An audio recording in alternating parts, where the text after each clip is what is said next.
Amores platónicos. Y ahora le vamos a empezamos con esta pregunta, Juan Negri, ya que es viernes. Uy, sí, re. ¿O no va a querer contestarla? Para mí ¿Lo se ponemos anima. en aprieto o no? No, para mí se anima, para mí Bueno, que ponen aprietos. buenas tardes, Juan, ¿cómo estás? Vamos a hablar con Juan Negri, que es docente, es profesor de ITELA y es un especialista en análisis político. ¿Cómo estás, Juan? ¿Qué tal? Buenas tardes, ¿cómo andan? Bien, muy bien. Gracias, Juan, por la comunicación. ¿Te ponemos un aprieto si te preguntamos esa pregunta primero, ya que es viernes? ¿Cuál es mi amor platónico? Sí. Creo que ya la dijo alguien, Scarlett Johansson. No la dijeron todavía, mirá, No la dijeron. pero es bueno. Es una buena respuesta. Bueno, ahora sí, Juan, al tema que nos ocupa, vamos a analizar un poco la actualidad política. Se cierra una semana de tratamiento en la Cámara de Diputados, obviamente la ley ómnibus, la semana que viene se trata en recinto. Te pregunto, ¿cuál es el panorama que ves? ¿Crees que va a pasar? ¿Crees que no? Y si crees que sí va a pasar, ¿pasa como la quería Milei o a medias? Yo creo que algo va a pasar, creo que va a terminar pasando una versión muy desflecada de la ley ómnibus. Me parece que hasta hace 10 días el gobierno tenía más apoyo del que tiene ahora. Me parece que no ha habido como un intento del gobierno de cortejar, ¿no? De seducir a los sectores que tenían reparos que podían aprobar. Y yo creo que creo que el gobierno alienó a muchos de sus eventuales aliados y hoy creo que hay varios que tienen por lo menos dictámenes paralelos. Creo que la oposición no quiere quedar pegada al lado del peronismo, pero tampoco está dispuesta a acompañar a ojos cerrados, ¿no? Sí. ¿Y vos crees que como va a pasar, que es un poco a medias, se desvirtúa la idea de Milei, de esta ley de bases para el progreso de la Argentina? ¿Es una ley que vos creés que... ¿quién sale ganador? ¿Quién sale más ganador de esto? Yo creo que Milei puede construir su narrativa si la ley sale. Bueno, primero si la ley sale, pero además si sale con esas negociaciones, yo creo que él puede, insisto, construir esta narrativa de, bueno, la clase política siguió buscando sus privilegios, yo hice lo que pude, esto es lo que podemos hacer. Creo que él lo ve como una derrota personal. Él sigue insistiendo que no negocia nada y me parece como cierto desprecio a todo este tira y afloje propia de la dinámica parlamentaria, pero él podría, si quisiera, mostrar un éxito parlamentario. Sí, claro, lo podría dar como un triunfo. Otra de las cosas por las que te quiero preguntar, Juan, es esta semana hubo varios despidos. Tuvimos el despido del ministro de Infraestructura, Guillermo Ferraro. Tuvimos el despido de quien estaba manejando la Agencia Nacional de Discapacidad, que parece algo menor, pero en realidad es quien define muchas interviene en las políticas que tienen que ver con los subsidios a la discapacidad, y también a quien estaba enfrente de la Superintendencia de Servicios de Salud. ¿Vos qué te significa esto, que hayan habido 3 despidos relevantes en una semana? Yo creo que tiene que ver con una desprolijidad en el armado del equipo, propio de un dirigente sin experiencia política, que carece y carecía de cantidades suficientes de gente para poner, no se había preocupado por construir equipos, y entonces en esa transición complicada, en la que necesitas 4.000 personas para nombrar en el Estado, se embarcó en nombramientos un poco improvisados. Entonces yo lo veo como parte de las dificultades que ha tenido Milei para armar un equipo de gobierno, finalmente. Sí. No creo que sea una crisis política severa, en el sentido de que habrá que ver, puede salir ileso, pero creo que muestra un poco esta desprolijidad, insisto. Claro. Juan, desde la DITELA ustedes hacen un índice de medición de confianza en el gobierno. Primero, ¿podemos contarnos de qué se trata esto? ¿Qué es básicamente para quienes no lo conocen?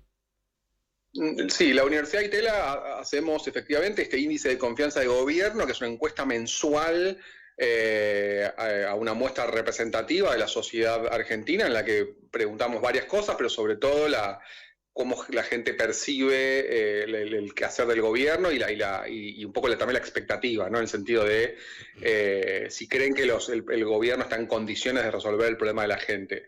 Esto se hace hace un cuarto de siglo, digamos, desde principios de los 2000, 2001 creo que fue la primera medición, con lo cual, bueno, no tenemos los 90, la democracia, pero por lo menos tenemos del siglo XXI.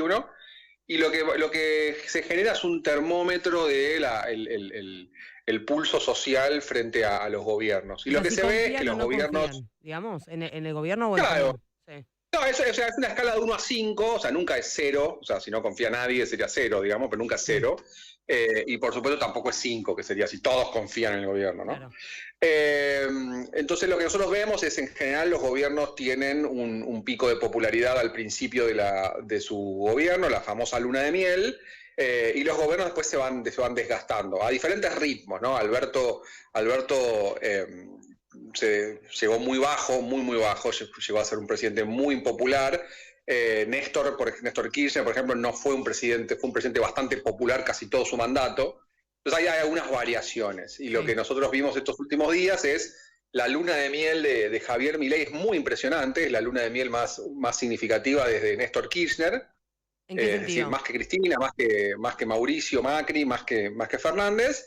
Y que ya está empezando a erosionarse ese apoyo, ¿no? Es decir, perdón, obviamente... Juan, me llama la atención, quiero hacer hacerte una pregunta bien puntual ahí, porque mencionaste a Alberto Fernández, que tuvo una luna de miel bastante importante por el inicio de la pandemia, en donde un poco... Sí, pero Sí, perdón, no te quería interrumpir. Fue un poco después. Lo interesante de Alberto Fernández es que él asume y al principio no hay la pandemia ocurre 3 meses después de que él asume.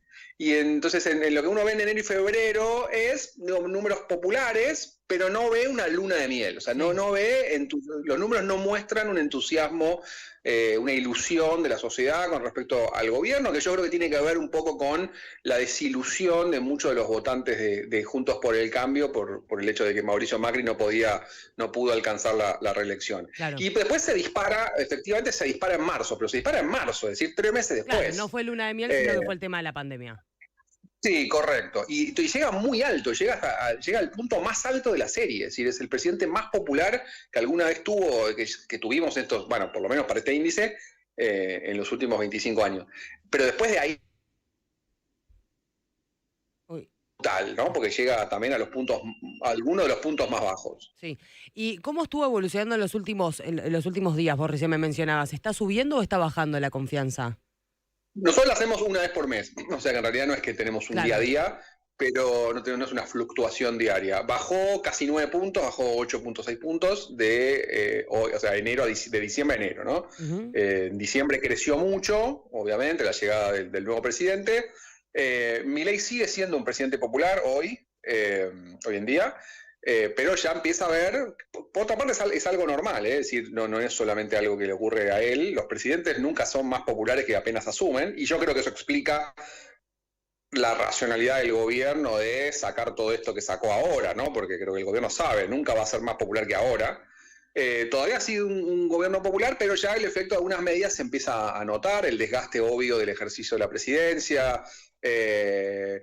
Si Milei se vende como lo nuevo, cuando ya estás ahí ya dejas de ser lo nuevo, ¿no? Es como el auto 0 kilómetros, en el momento que lo saca de la concesionaria ya no es un 0 kilómetro. Claro.